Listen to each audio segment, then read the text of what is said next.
السلام علیکم۔ Cosmos news agency سے خوش آمدید۔ امید کرتا ہوں آپ سب خیریت سے ہوں گے۔ یہ ویڈیو خطبات صدارت کا دوسرا حصہ ہے۔ پہلے حصے کا لنک میں ڈسکرپشن پہ مینشن کر دوں گا، اگر آپ لوگوں نے اس کو نہیں سنا تو اس کو بھی سن لیجئے گا۔ آئیے شروع کرتے ہیں اس کا دوسرا حصہ۔ 23 دسمبر کو جو جواب ہمیں ارسال کیا گیا تھا وہ یہ ہے۔ آپ کے پہلے سوال کے بارے میں میرا جواب یہ ہے کہ گزشتہ اکتوبر کی 13 تاریخ کو میں نے ملک معظم کی حکومت کی منظوری سے جو اعلان جاری کیا تھا وہ اس خارج بحث قرار نہیں دیتا۔ ذرا ان الفاظ پر غور کیجیے کہ وہ اعلان 1935 کے ایکٹ پر اس پالیسی اور منصوبے کے کسی بھی حصے کا جائزہ لینے کو خارج بحث قرار نہیں دیتا، جس کی بنیاد پر یہ ایکٹ تیار کیا گیا ہے۔ مرحبا کی آوازیں آتی ہیں۔ جہاں تک دوسرے معاملات کا تعلق ہے، ہمیں ابھی ان پر بات چیت کرتے رہنے کی ضرورت ہے، اور اس کے لیے ہم اہم ترین نکات یہ ہیں کہ ملک معظم کی حکومت ہندوستان کے مستقبل کی آئین کے بارے میں ہماری منظوری اور رضامندی کے بغیر کوئی اعلان جاری نہیں کرے گی۔ تالیاں بجتی ہیں، اور یہ کہ کسی پارٹی کے ساتھ کسی مسئلے کا کوئی تصفیہ ہمارے پیٹ پیچھے نہیں کیا جائے گا۔ پھر تالیاں بجتی ہیں کہ اس کے بارے میں ہماری منظوری اور رضامندی حاصل نہ ہو جائے۔ خواتین و حضرات، برطانوی حکومت اپنی حکمت عملی کے تحت اس بات کو مناسب سمجھتی ہے کہ ہمیں یہ یقین دہانی کرائے یا نہیں، لیکن مجھے یقین ہے کہ جب ہم یہ کہتے ہیں ہم اپنے 9 کروڑ عوام کی قسمت اور ان کا مستقبل کسی اور منصب کے ہاتھ میں نہیں دے سکتے، تو یقیناً اسے ایک جائزہ اور منصفانہ مطالبہ سمجھتے ہیں۔ ہم اور صرف ہم ان کے مستقبل کے مختار اور منصب ہونا چاہیے۔ یقیناً یہ ایک منصفانہ مطالبہ ہے۔ ہم نہیں چاہتے برطانوی حکومت مسلمانوں پر کوئی ایسا آئین مسلط کرے جسے نہ وہ پسند کرتے ہیں اور نہ جس سے وہ متفق ہے۔ اس لیے برطانوی حکومت کے لیے یہ مشورہ درست ہوگا کہ وہ مطلوبہ یقین دہانی کرائے اور اس میں مسلمانوں کو مکمل امن و اعتماد فراہم کرے گی، ان کی دوستی حاصل کرے گی۔ لیکن برطانوی حکومت ایسا کرتی ہے یا نہیں؟ جیسا کہ میں پہلے بھی آپ سے کہہ چکا ہوں، ہمیں بہرحال اپنی ہی طاقت پر بھروسہ کرنا ہوگا، اور میں اس پلیٹ فارم سے یہ بات واضح کر دینا چاہتا ہوں کہ ہماری مرضی اور مشورے کے بغیر کوئی اعلان جاری کیا گیا یا کوئی عبوری بندوبست کیا گیا تو ہندوستان کے مسلمانوں کا مقابلہ کریں گے۔ بہت ساری تالیاں بجتی ہیں، اور اس سلسلے میں کوئی غلط فہمی میں نہ رہے۔ پھر اس آگے چل کے قائد اعظم نے مسئلہ فلسطین پر بات کرتے ہوئے فرمایا، پھر اگلی بات فلسطین کے بارے میں تھی۔ ہمیں بتایا گیا کہ عربوں کے جائز قومی مطالبات کو پورا کرنے سنجیدہ کوششیں کی جا رہی ہیں، لیکن ہم محض مؤثرانہ کوششوں پر بہترین کوششوں سنجیدہ کوششوں سے مطمئن نہیں ہو سکتے۔ کیا بھی لگاتے ہیں ہم چاہتے ہیں کہ برطانوی حکومت وقتاً فوقتاً اور حقیقی معنوں میں فلسطینی عربوں کے مطالبات پورے کرے۔ اس کے بعد اگلا معاملہ فوجوں کو بھیجنے کے بارے میں تھا۔ اس سلسلے میں کچھ غلط فہمیاں ہیں، تاہم ہم نے اپنی پوزیشن واضح کر دی ہے۔ ہم یہ کبھی نہیں چاہتے، اور واقعہ یہ ہے کہ ہم نے جو الفاظ استعمال کیے ان سے اس قسم کے غلط اور صحیح خدشات پیدا نہیں ہوتے کہ ہندوستانی فوج کو اپنے ملک کے دفاع کے لیے بھرپور طریقے پر استعمال کیا جائے۔ ہم تو صرف یہ چاہتے ہیں کہ برطانوی حکومت ہمیں یہ یقین دلائے کہ ہندوستانی افواج کو کسی مسلمان ملک یا مسلم طاقت کے خلاف استعمال نہیں کیا جائے گا۔ ہمیں توقع کرنی چاہیے کہ ہم برطانوی حکومت سے اس سلسلے میں اس کی پوزیشن کو مزید وضاحت حاصل کر سکیں گے۔ یہاں تک ہوا برطانوی حکومت کے بارے میں ہماری پوزیشن مجلس عاملہ نے اپنے گزشتہ اجلاس میں 22 تاریخ نے کہا تھا کہ مجلس عاملہ کی 3 فریقی قرارداد کے بموجب جو وضاحت کی گئی ہے، اس کی روشنی میں وہ اپنے 23 دسمبر کے مراسلہ پر دوبارہ غور کریں۔ ہمیں اطلاع دی گئی ہے کہ وہ اس معاملہ پوری توجہ سے غور کر رہے ہیں۔ خواتین و حضرات، اعلان جنگ کے بعد 2-3 فروری تک مدت کے دوران یہ ہمارے موقف کا احوال تھا۔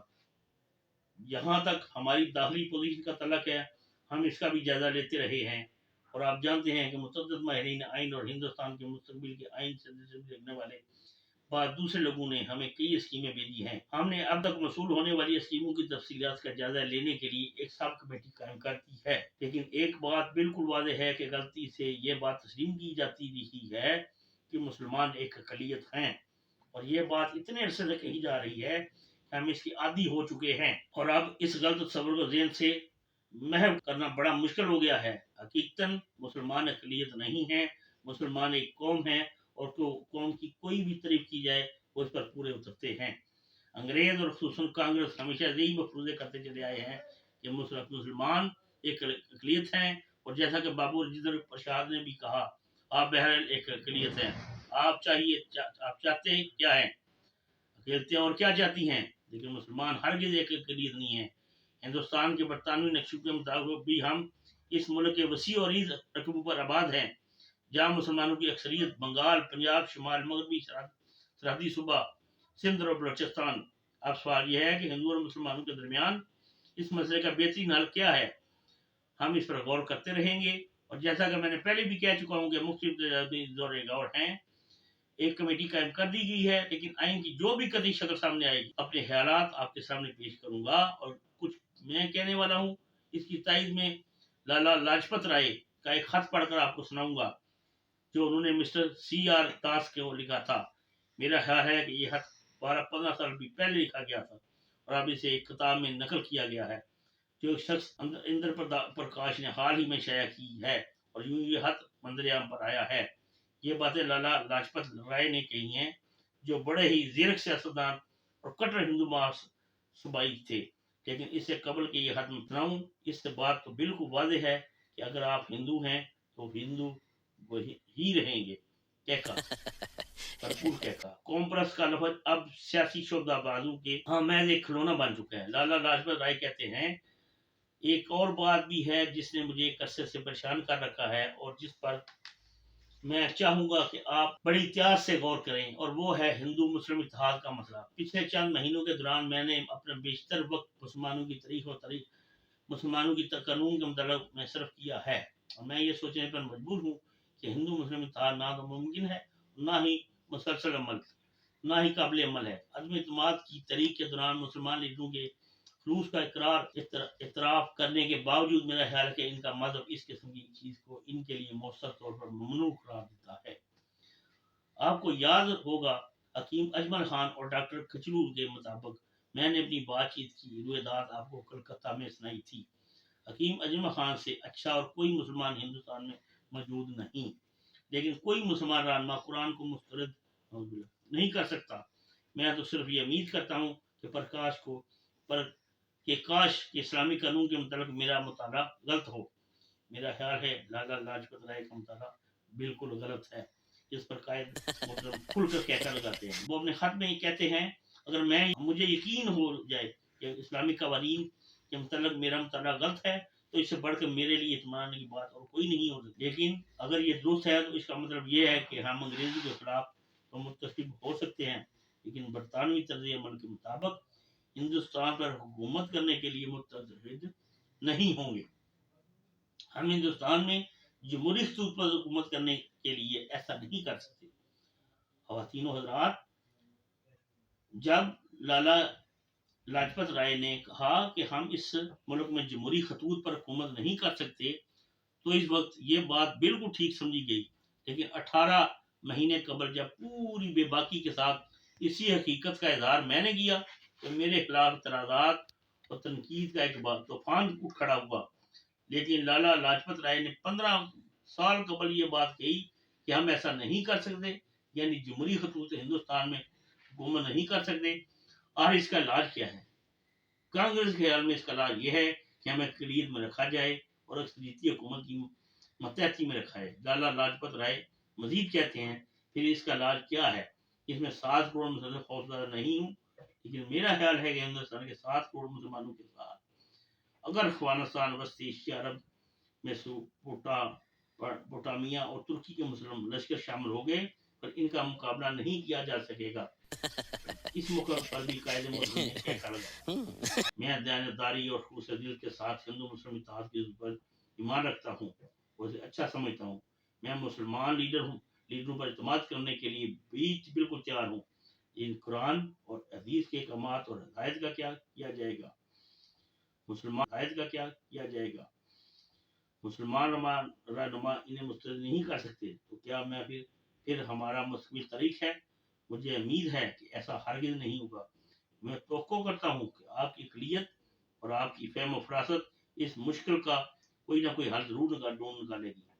ख़वातीन व हज़रात, तो ये महज़ एक ख़त है जो एक अज़ीम लीडर हिंदू ने दूसरे अज़ीम हिंदू लीडर को 15 साल कबल लिखा था। अब मैं चाहता हूँ कि तमाम अमूर मामलात को सामने रखते हुए इसी मौजू पर मैं अपने ख़यालात आपके सामने पेश करूँ। बरतानी हुकूमत और पार्लियामेंट ने फिर अंग्रेज कौम बरस से हिंदुस्तान के मुस्तकबिल के बारे में तयशुदा नज़रियात और तसव्वुरात को परवान चढ़ाते रहे हैं। ये तसव्वुरात उन्होंने अपने मुल्क में आने वाली तब्दीली की बुनियाद पर किए हैं, जिसके नतीजे में बरतानवी आइन की तश्कील हुई है। पार्लियामेंट के ऐवानूम और काबीना के एक निज़ाम के ज़रिए आज भी बरतानिया में चल रहा है। इनका जमाती हुकूमत का तसव्वुर जो सियासी सतह पर काम कर रहा है, इनके लिए एक मिसाली हैसियत रखता है और वो इसे हर मुल्क के लिए एक बेहतरीन तर्ज़ हुकूमत समझते हैं। फिर यक और जोरदार प्रोपेगेंडा ने जो फितरतन अंग्रेज को बहुत अपील करता है, इन्हें संगीन गलती में मुब्तला कर दिया है और उन्होंने हुकूमत हिंदुस्तान के एक्ट मजरिया 1935 की शक्ल में एक मुल्क के लिए एक आइन मरतब कर डाला।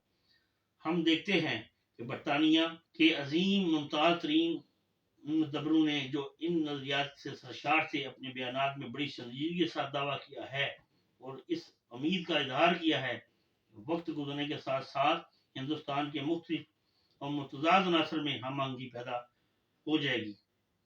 लंदन टाइम जैसे मुमताज़ रीडर ने हुकूमत हिंदुस्तान के एक्ट मजरिया 1935 में तबसरा करते हुए लिखा है कि मैं इसमें कोई शक नहीं कि हिंदुओं और मुसलमानों में सिर्फ मजहब का इख्तिलाफ नहीं बल्कि कानून और सकाफत का भी इख्तिलाफ मौजूद है और इसकी बुनियाद पर यह कहा जा सकता है कि वो बिल्कुल मुख्तलिफ और जुदागाना तहजीबों की नुमाइंदगी करते हैं। ताहम वक्त गुजरने के साथ साथ तोहमात खत्म हो जाएंगी और हिंदुस्तान एक कौम की संशय में डल कर निकल आएगी। चनाचे लंदन टाइम के मुताबिक वाहिद मुश्किलात हमारे हैं। यूं इन बुनियादी और गैर रूहानी इक़्तिसादी, सकाफती, समाजी और सियासी इख्तिलाफ को मैं तोहमात करार देकर इन्हें पेश करने की कोशिश की गई है, लेकिन यकीनन ये बात बरसगीर हिंदुस्तान की तारीख में न सिर्फ खुला एतराज़ के मुतलक है बल्कि इन इख्तिलाफ़ात को मैं तोहमात का नाम देना माशरे के मुतलक इस्लाम और हिंदुस्तान दोनों के बुनियादी तसव्वुरात को सरीहन नज़रअंदाज करने के बराबर भी है। 1000 वर्ष के करीबी रवाबत के बावजूद दोनों कौमें आज भी एक दूसरे से इतनी ही दूर हैं जितनी कभी पहले हुआ करती थी। चनाचे इन्हें महज जमहूरी आइन का पाबंद बनाकर या बरतानवी पार्लियामेंट के गैर फितरी और मसनूई कवानीन के जरिए जबरन इकट्ठा रखकर ये तो नहीं की जा सकती तो कभी एक कौम भी बन जाएंगे।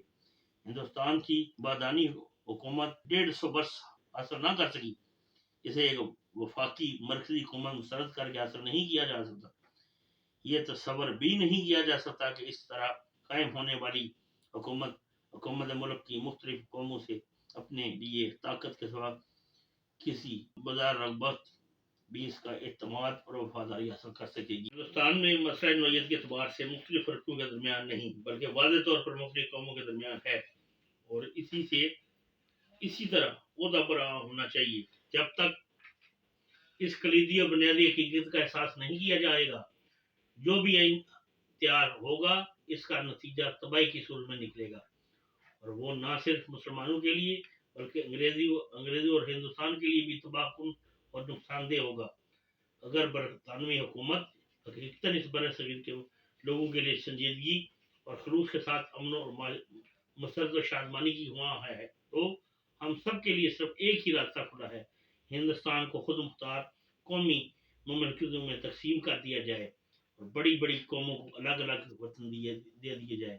कोई वजह नहीं कि मुमलिकतें एक दूसरे की हरीफ हों, बल्कि इसके बरक्स इनके दरमियान रकाबत और एक दूसरे पर समाजी तसल्लुत और सियासी बरतरी हासिल करने की जिबली ख्वाहिश और कोशिशें खत्म हो जाएंगी और कुदरती तौर पर बाहम बैन अवी माहिदों के जरिए एक दूसरे की खैर सगाली की तरफ पेशरफ्त करेंगी और अपने हमसायों के साथ मुसलसल अमन और आसियत रहेंगी।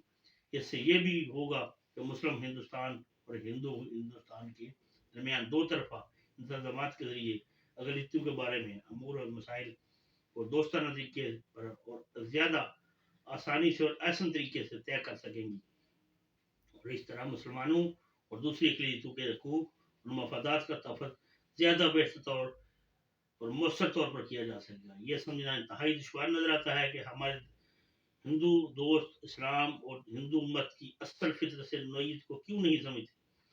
मजहब का लफ्ज़ जिन मानों में इस्तेमाल होता है, इस्लाम और हिंदू महज इन मानों में मजहब नहीं रह रहे हैं, बल्कि हकीकतन एक दूसरे से मुख्तलिफ और जुदागाना समाजी निज़ाम, और ये तस्वर के हिंदू और मुसलमान कभी भी एक मुश्तरका कौम की तख्लीक कर सकेंगे, महज एक ख्वाब है।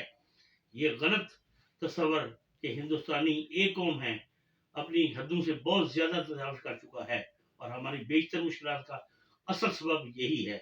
अगर हम अपने इन तसव्वुरात नज़रियात का बर वक्त असर नौ जायजा ना लिया तो हिंदुस्तान तबाह हो जाएगा।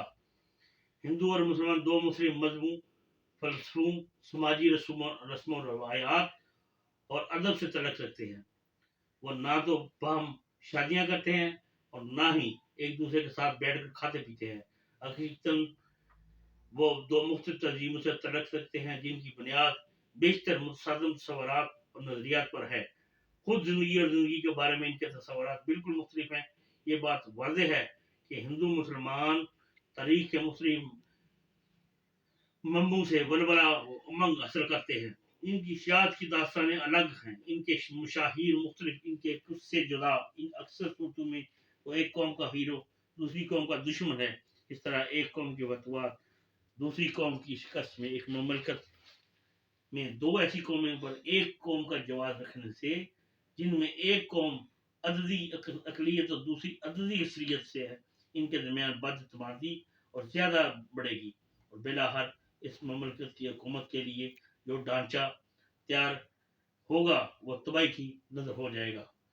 तारीख ऐसी बेस बहुत सी मिसालें हमारे सामने पेश करती है। मसलन बरतानिया और आयरलैंड की यूनियन और चेकोस्लोवाकिया पोलैंड की तारीख हमें यह वही बताती है कि बहुत से जोग्राफियाई हितों को जो बड़े सगीर हिंदुस्तान से बहुत ही छोटे हैं और वह दीगर एक ही मुल्क कहलाते हैं, लेकिन इन्हें इतने मुल्कों में तकसीम कर दिया गया जितनी कौमें वहाँ आबाद हैं। जजीरा नुमा बल्कान 7-8 हज़ार मुल्कों में तकसीम मुश्तमिल है। इस तरह जजीरा हाय डेरन पुर्तगाल और स्पेन दो मुख्त मुल्कों में मुनकसिम है। अगर हिंदुस्तान के थाल उसके एक कौम होने के दावे की बुनियाद पर जिसका कोई वजूद नहीं है, इस मुल्क को एक मरकजी हुकूमत की तर्ज पर चलाने की कोशिश की जा रही है।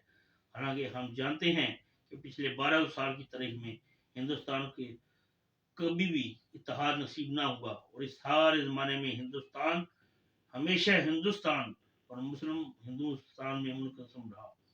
हिंदुस्तान के मौजूदा मुस्लिम इत्तेहाद की इब्तिदा बरतानवी फतवाहात से होती है और बरतानवी संगीनों के बल पर इस इत्तेहाद को कायम रखा गया है। लेकिन बरतानवी हुकूमत का हाथमा जो मुल्क मुअज़्ज़म की हुकूमत के हालिया ऐलान में मुज़म्मिल है, बड़े सगीर के टुकड़े होने का नकीब साबित होगा, और इसके दौरान ऐसी तबाही मचेगी कि मुसलमानों के गुज़श्ता 1000 साल दौर हुकूमत में कभी इसकी कोई मिसाल नहीं मिलेगी। बरतानिया 150 साल की हुकूमत के बाद यकीनन ये मिरास हिंदुस्तान की छोड़कर नहीं जाएगा, और ना ही हिंदू और मुसलमान हिंदुस्तान की इतनी बड़ी और यकीनी तबाही का खतरा मोल लेने को तैयार होंगे। मुस्लिम हिंदुस्तान किसी ऐसे आइन को तस्लीम नहीं कर सकता जिसके नतीजे में लाजमन हिंदू अक्सरियत की हुकूमत कायम हो। हिंदुओं और मुसलमानों की एक जमहूरी निज़ाम के तहत जो अक़लियतों पर जबरन मुसल्लत किया गया हो, एक जा रखने का मतलब सिर्फ हिंदू राज है। कांग्रेस हाई कमान जिस किस्म की जमहूरियत की गर्विदा है, इसका नतीजा इस्लाम की एक इंतहाई कीमती मता की मुकम्मल तबाही की सूरत में निकलेगा। पिछले साल 2.5 बरस के दौरान सूबे में आइन पर अमल दरामद के दौरान हमें खूब तजर्बे हुए, और अगर इस किस्म की हुकूमत फिर कायम हुई तो यकीनन खाना जंगी शुरू हो जाएगी और निजी लश्कर तैयार किए जाएंगे। जैसा कि मिस्टर गांधी ने सक्कर के हिंदुओं से कहा था कि इन्हें अपना दफा करना चाहिए, वह ताकत के लिए या बगैर ताकत के, मुक्के के जवाब में मुक्के के लिए, और अगर वो अपना तहफ़्फ़ुज़ नहीं कर सके तो उन्हें अपना वतन तर्क कर देना चाहिए। मुसलमान अक़लियत नहीं जैसा कि आम तौर पर समझा जाता है, इसलिए आपको सिर्फ गिरदोपेश पर नजर डालना होगी। अगर आज भी हिंदुस्तान के बरतानवी नक्शों के मुताबिक 11 सूबों में से 4 सूबे जहाँ कम व बेश मुसलमानों की अक्सरियत है, हिंदू कांग्रेस हाईकमान के अदम तावन और सिविल नाफरमानी के फैसले के बावजूद मामूल के मुताबिक काम कर रहे हैं। कौम की ख्वाह कोई भी तारीफ की जाए, मुसलमान इस तारीफ के मुताबिक एक कौम है और इनका अपना वतन, इनका अपना इलाका और इनकी अपनी मुल्कियत जरूर होनी चाहिए। हम एक आज़ाद खुद मुख्तार कौम की हैसियत से अपने पड़ोसियों के साथ अमन व आपसी और इत्तेफाक के साथ रहना चाहते हैं। हम चाहते हैं कि हमारी कौम अपनी पसंद और उमंगों के मुताबिक अपने म्यार के और नस्ल लैन को मद्देनजर रखते हुए अपनी रूहानी, सकाफती, इक़्तिसादी, समाजी और सियासी ज़िंदगी को बेहतरीन और भरपूर तरीके से तरक्की दे। दयानतदारी का तकादा है कि हमारी कौम के करोड़ों अफराद की अहम मफादात पर हम पर मुकद्दस फर्ज आयद करते हैं कि हम एक ऐसा बाइज़्ज़त और पुरअमन हालत रहमत करें जो सबके लिए जायज़ और मुनसिफाना हो, लेकिन इसके साथ हमें धमकियों के जरिए और खौफजदा करे अपने मकसद और नस्ब लैन से ना हटाया जा सकता है, ना ही मुनहरफ किया जा सके। हमने जो मंजिल अपने लिए मुकर्रर की है, इसकी खातिर हमें तमाम मतलूबा कुर्बानियाँ देनी, मसाइब को झेलने और नताइज को भुगतने के लिए तैयार रहना चाहिए। ख़वातीन और हज़रात, हमें ये काम सर अंजाम देना है। शायद मैं मुकर्ररा वक्त से ज़्यादा वक्त ले चुका हूँ। बहुत सी बातें हैं जो मैं आपको बताना चाहता हूँ, लेकिन जो कुछ मैं कह चुका हूँ और जो कुछ कहता रहा हूँ, इसमें से बहुत सी बातें मैंने एक छोटी सी किताबचे में शाया करवा दी हैं। मेरा ख्याल है कि आप ये किताबचा जो उर्दू और अंग्रेजी दोनों ज़बानों में है, मुसलमानों के दफ्तर से हासिल कर सकती है। मुमकिन है इससे आपको हमारे नज़रियात और तसव्वुरात का वाज़ेह तौर पर पता चल सके। इसमें मुस्लिम लीग की इंतहाई अहम करारदाद और मुतअद्दिद बयानात भी दर्ज है। बहरहाल जो काम हमें दरपेश है वो मैं आपके सामने पेश कर दिया है। क्या आपकी ये एहसास है कि कितना बड़ा और मुश्किल काम है? क्या आपको एहसास है कि आप आज़ादी और वो खुद मुख्तारी महज दलाइल देकर हासिल नहीं कर सकते? मुझे कौम के अहल राय लोगों से अपील करनी चाहिए कि दुनिया के तमाम ममालिक में आज़ादी की हर तरीके की रूह रमा हमेशा अहल राय हजरात ही रहे हैं। हम मुसलमान साहिबान राय का क्या इरादा है? मैं आप पर वादे कर दूं कि जब तक ये तरीका आपकी रगो पे में जारी नहीं रहेगी, जब तक आप आस्तीनें चढ़ाकर बेगर्दी से काम करने और अपनी कौम के लिए खलूस जिंदगी के साथ हर तरह से कुर्बानियां देने को तैयार नहीं होंगे, आप अपने नस्लीन को हरगिज़ हासिल नहीं कर सकेंगे। दोस्तों, मैं चाहता हूँ कि आप कतई फैसला करें और फिर तरीक़ाकारी पर गौर करें। अपनी कौम, अपनी तंजीम को मजबूत बनाएं और सारे हिंदुस्तान में मुसलमानों को मुख्तर और यकजा कर दें। ख्याल है कि अवाम बेदार हो चुके हैं। इन्हें सिर्फ आपकी रहनुमाई और क़यादत की ज़रूरत है।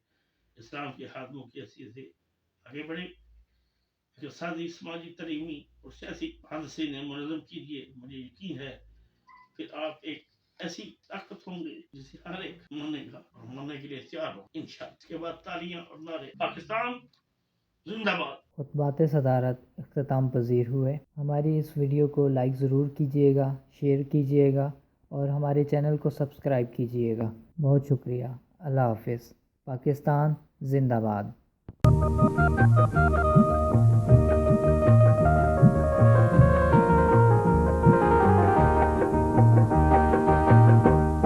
ज़मीं की गोद रंग से उमंग से भरी रहे, ज़मीं की गोद रंग से उमंग से भरी रहे। खुदा करे, खुदा करे, खुदा करे, खुदा करे, खुदा करे सदा ये रोशनी रहे।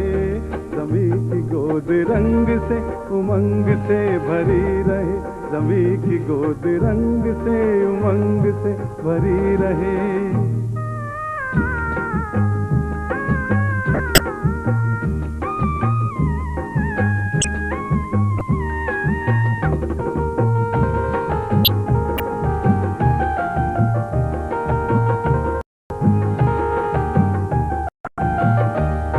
दिलों में कोई ख्वाब था बसा हुआ, नजर में एक गुलाब था छुपा हुआ।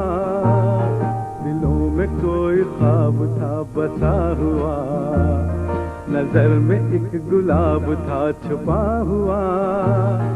अजब बहार में खिला वो फूल माहताब का, अजब बहार में खिला वो फूल माहताब का।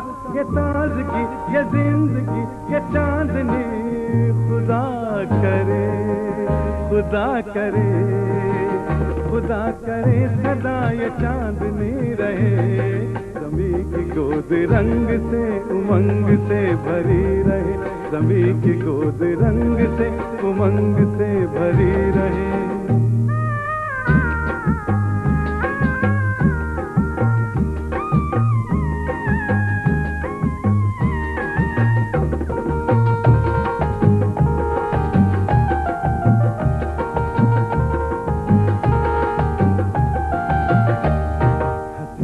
تر ہو پیرہن بہار کا بلند تر ہو نام اس دیار کا حسین تر ہو پیرہن بہار کا بلند تر ہو نام اس دیار کا یہ راستے سجے رہیں یہ پھول بن کھلے رہیں یہ راستے سجے رہیں یہ پھول بن کھلے رہیں یہ مد بھری کلی کلی یہ زندگی خدا کرے خدا کرے خدا کرے سدا ہری بھری رہے زمین کی گود رنگ سے امنگ سے بھری رہے زمین کی گود رنگ سے امنگ سے بھری رہے